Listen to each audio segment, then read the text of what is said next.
దయచేసి మళ్ళీ చెప్తున్నాను, రోజు మీ దేవునితో ప్రార్థన చేసుకోండి, దేవుని వాక్యాన్ని చదవండి. మీకు ఎవరు ఏం చేసినా చేయకపోయింది ఏమి భవిష్యత్తు గురించి భయపడొద్దండి. దేవుడు రాబో కాలము నిమిత్తము మీ కొరకు ఉద్దేశించిన సంగతులు మేలుకరమైనవే గాని హానికరమైనవి ఎవరైనా సరే, అది ఎంత చెడిపోయినోడైనా సరే, ఎలాంటి వ్యక్తి అయినా సరే, క్రైస్తవుడవని, అన్యుడవని, ఇంకొకడవని మనందరం దేవుని బిడ్డలు, ఆయన చేసుకున్నవాడు.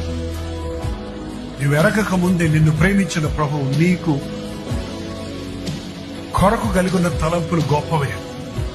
అందుకని ప్రతి దాన్ని భవిష్యత్తు గురించి భయపడొద్దు. భవిష్యత్తు కొరకు మనుషుల మీద ఆధారపడొద్దు.